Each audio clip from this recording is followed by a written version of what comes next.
If you're tired of building the same old small projects and looking for some fresh inspiration, well, I have the remedy. In this video, I'm going to show you 4 unique small projects that you probably haven't seen before. So let's get stuck into it.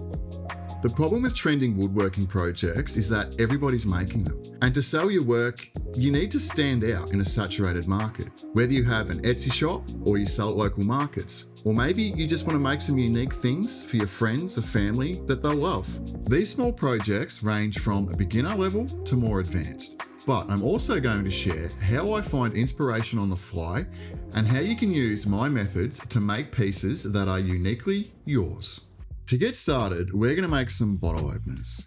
And I know what you're thinking. Everyone makes bottle openers, but to make mine stand out from the crowd, I'm going to use some very rare exotic Australian hardwood. Now, I'm aware that you probably don't have that lying around in your workshop. However, there's still plenty of ways that you can put a story or a point of difference into your builds. For example, maybe you can source some timber that came from a historic building. Maybe you've got some timber that your grandfather milled or has had in his workshop for ever and a day. My point is, there's still plenty of ways that you can add some interest, maybe put a bit of history into your builds, and just spark people's imagination, really impact them with a story. And the way I'm doing that is through the materials that I'm using, and that material is red tingle. This is the world's oldest living species of eucalyptus and grows in a small 60-kilometre patch of wilderness and nowhere else in the world. It also happens to be right where I live. Now, you can't just go and buy red tingle. It's a protected species, and the only source is from deadfall on private property. So I'm lucky enough that my neighbours have supplied me. So these bottle openers are super simple and super fun to make. All I did was took a couple of pieces of red tingle, run them through my thicknesser to flatten them off, took my little template, marked out my shape, cut them out on the bandsaw, and now I'm going to go ahead and shape them on the belt sander. Bottle openers come in all shapes and sizes. I make mine this shape and this size because they're really ergonomic and they fit in the hand really comfortably, and they can also pop in your pocket. Now you'll notice this particular bottle opener that I'm shaping has a layered effect. All I did to achieve that was rip a bunch of contrasting timbers, glue them all together, flatten it, and from there it's the exact same process. Mark out the template, cut it on the bandsaw, and shaping. We'll go into this a little bit more on one of our other builds coming up, but I just wanted to show you to demonstrate that this is another way that you can put your own little spin on it. You can come up with your own patterns, use whatever timbers you've got available, but just be creative.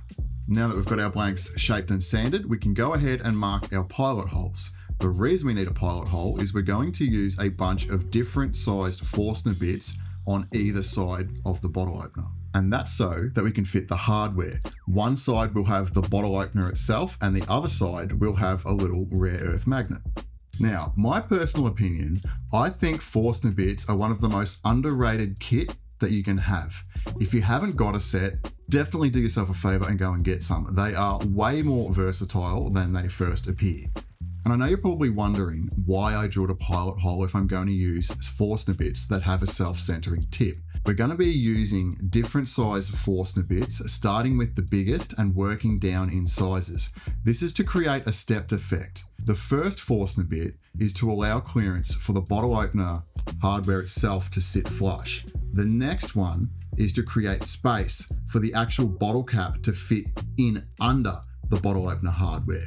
Then on the other side of that hole, we're going to flip the bottle opener over and drill a space for our magnet. The pilot hole is going to be what allows me to line up and center each different size Forstner bit. Now, if you're going to be doing this kind of work, remember, always start with the biggest Forstner bit first. If you start with the smallest, you'll drill out your pilot hole and then you'll have nothing to center the larger ones off. So once I've got the holes for my hardware drilled, I take a 10mm Forstner bit and I drill out the remaining material between the two holes. This just cleans it up, makes it more aesthetic, and you'll be able to see the magnet from the front. From here, all it's left to do is screw in the bottle opener hardware in the front and pop the magnets in the back. All I'm using is a 2-part epoxy, comes in one of those little tubes, squeeze it out, mix it up, stick it in the back, press the magnet in.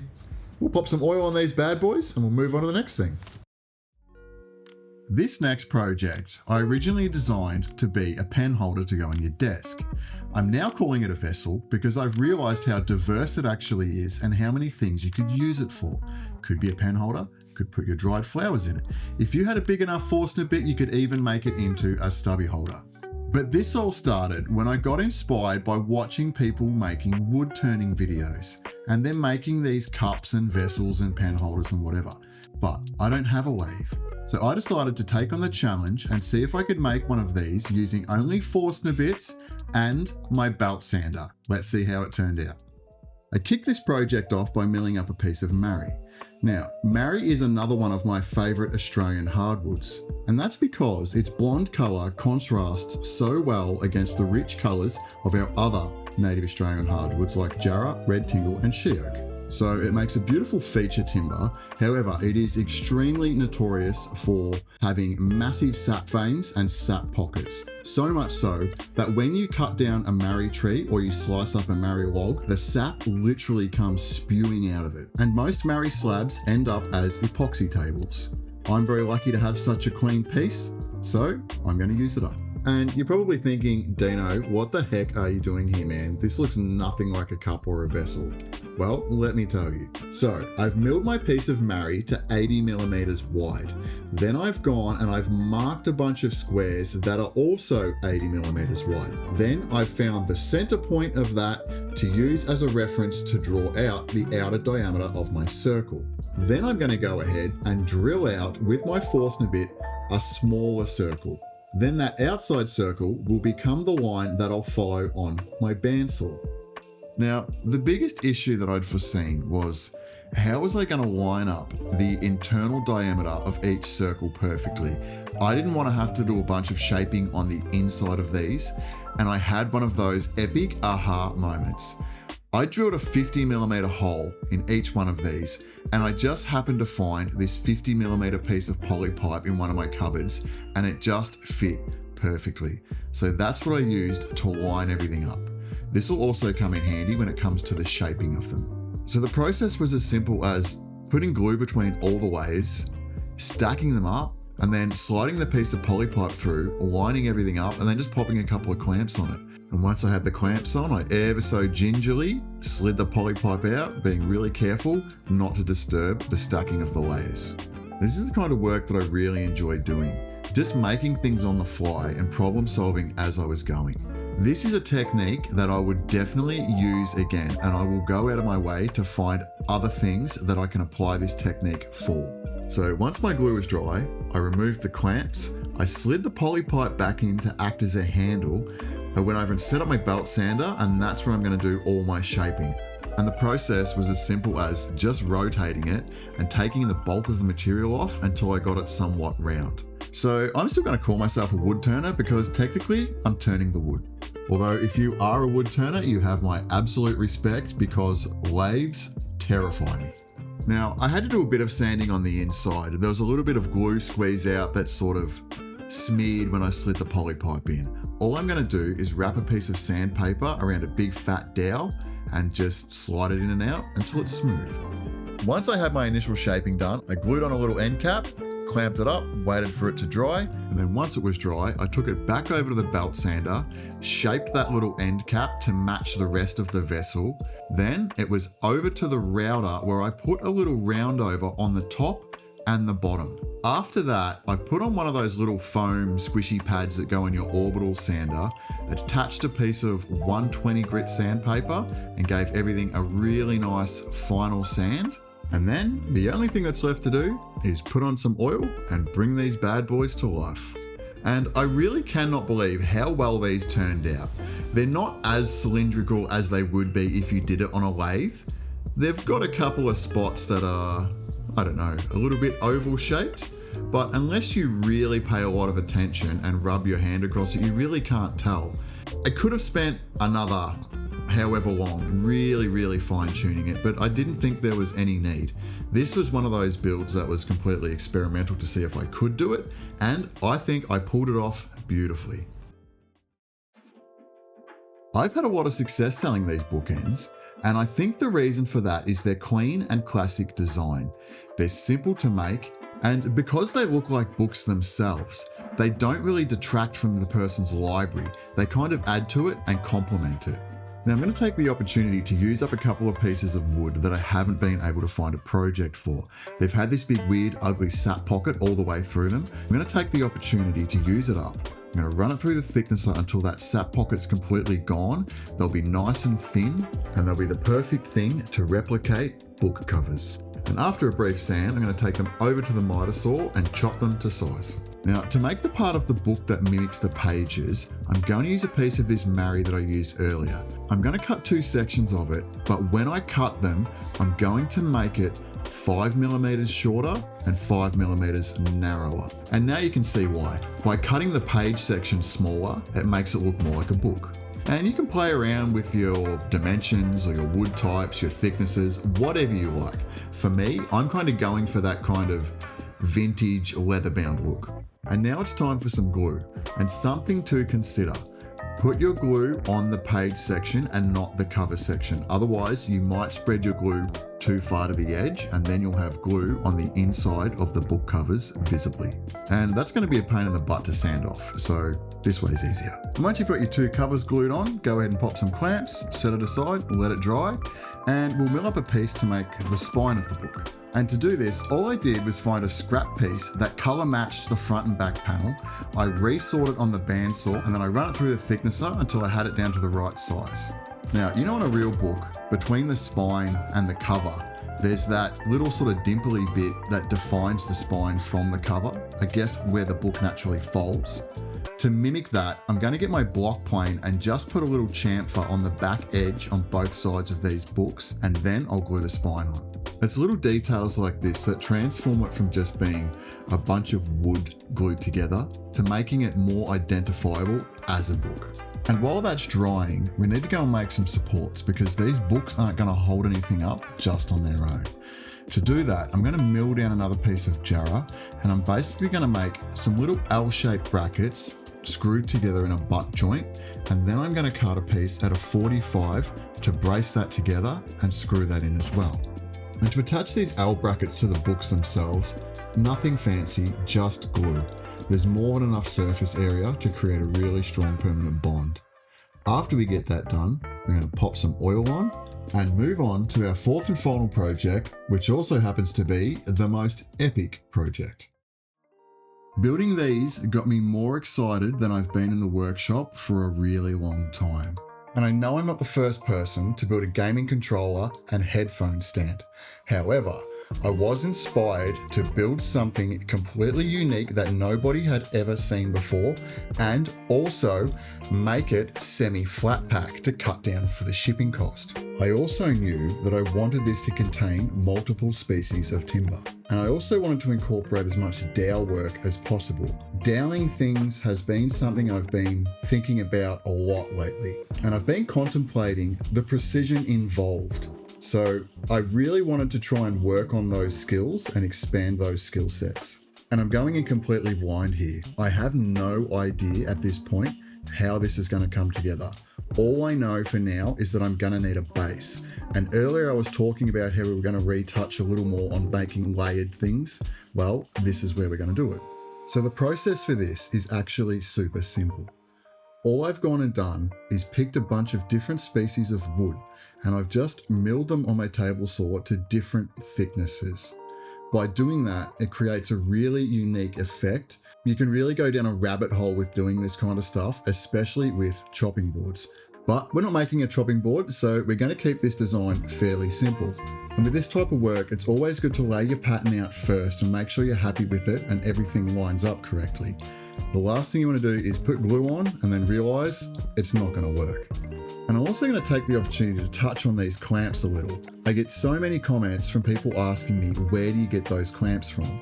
These are just a DIY put together kit that you buy on sites like Amazon. They're really cheap and they're really effective. They're designed to squeeze in and down at the same time to stop your panels lifting when you're doing glue ups like this. These are really useful when it comes to eliminating bowing and cupping. And it's also a really good idea, and something that's become a common practice for me, is to make sure my glue ups are going to fit within my clamps before I put the glue on. Now, you probably noticed that there was 2 bits of wood that I didn't put glue between, and that's because I'm doing 2 glue ups in the one set of clamps. And that's another reason why I love these clamps so much. So once my glue's dry and I'm out of clamps, I'm going to run my block plane over the back of them just to eliminate all the glue squeeze out, so I've got a nice flat surface to run through the thickness up.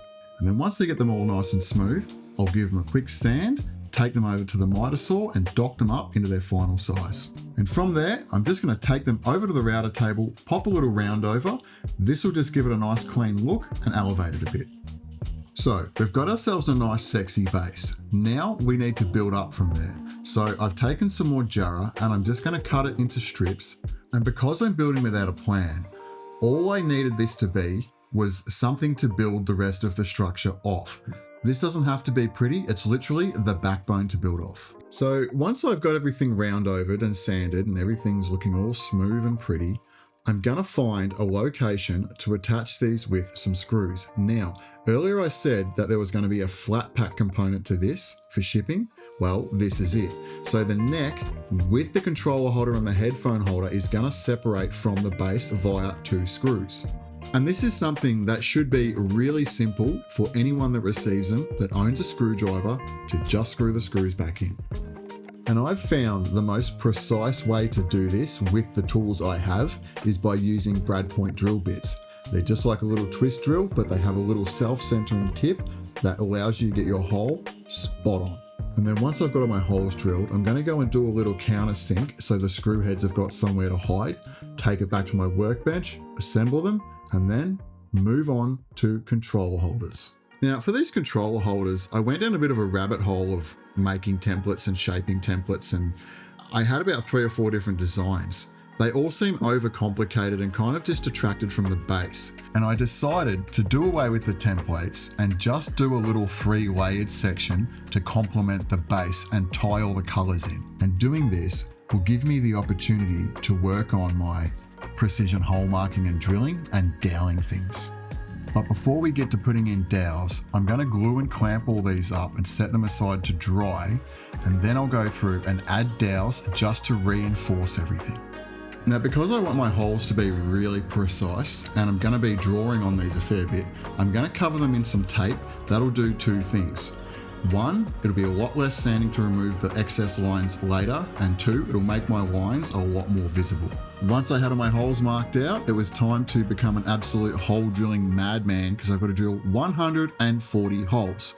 7 stands, 2 controller holders each, 10 holes per controller holder. Yay. And what's equally as exciting as drilling holes is cutting dowels. For every hole I drilled in this project, I had to cut a dowel. And there was a lot of holes and a lot of dowels. And then the only thing was left to do was plug the holes with the dowels. But before I plugged the holes with the dowels, I had to go and make another one of these little controller brackets because I drilled the holes in the wrong end because I'm a dingus. Initially I thought I did it on all of them, but then I got a moment of relief when I realized it was only one.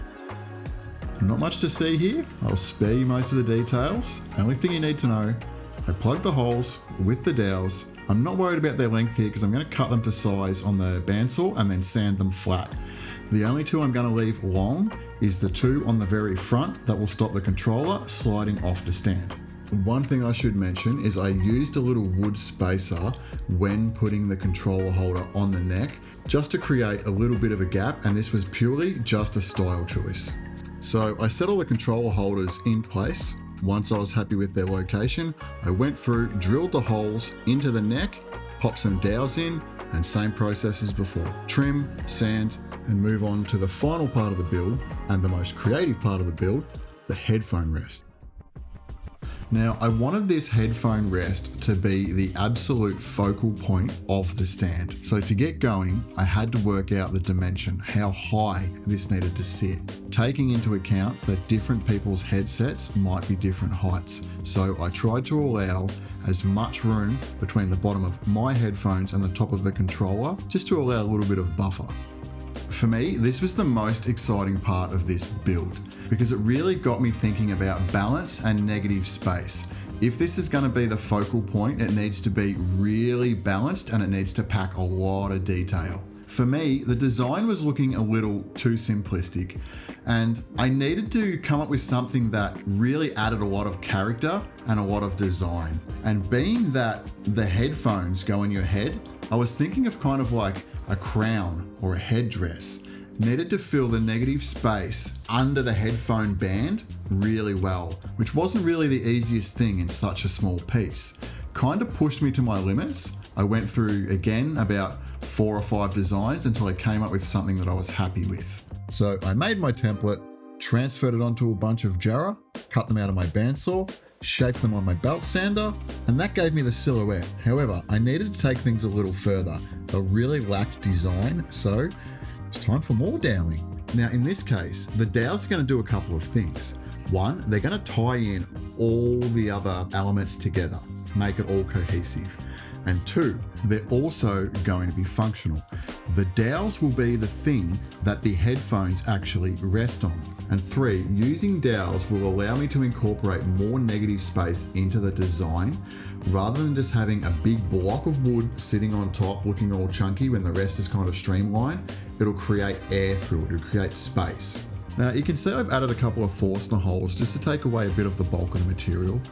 I'm going to go ahead now and put the slightest round over on these. Now, I normally would not be comfortable with having my fingers this close to a router bit, but I think I have it like 3 mil above the router table. So it's not really grabbing, it's putting on the smallest round over you can ever imagine. And then once I had everything sanded and smooth, I went and found the center of the headphone rest and I found the center of the neck. And I drilled some holes in both and I cut some of the tiniest, cutest little dowels you've ever seen, popped them in the holes with some glue, attached the headphone rest and let the glue dry, but don't go anywhere yet. We're still going to oil this and then we're going to check out all the reveals. And if you've made it this far in the video, you're an absolute legend and I really appreciate you hanging in there with me. I hope you're inspired to get out in the workshop and just try something new. Don't be afraid of mistakes and don't be afraid to fail. We only really fail when we give up. And if you've got any questions or feedback for me, I'd really love to hear from you. So don't be shy, drop them in the comments. I'm a pretty nice guy and I always try and get back to every comment. So let's check out everything we made. I would have to say that this is my favorite video I've made. I had so much fun building all these projects, just building on the fly, going in with no plan and just making things up as I go is always my favorite way to build. All these creations and so many more will all be available in my upcoming website, which will drop very soon. So watch this space. And as always, guys, your support means the absolute world to me, and it's the only thing that really allows me to keep going at this point. So thank you from the bottom of my heart, guys, and I'll catch you on the next one. Peace.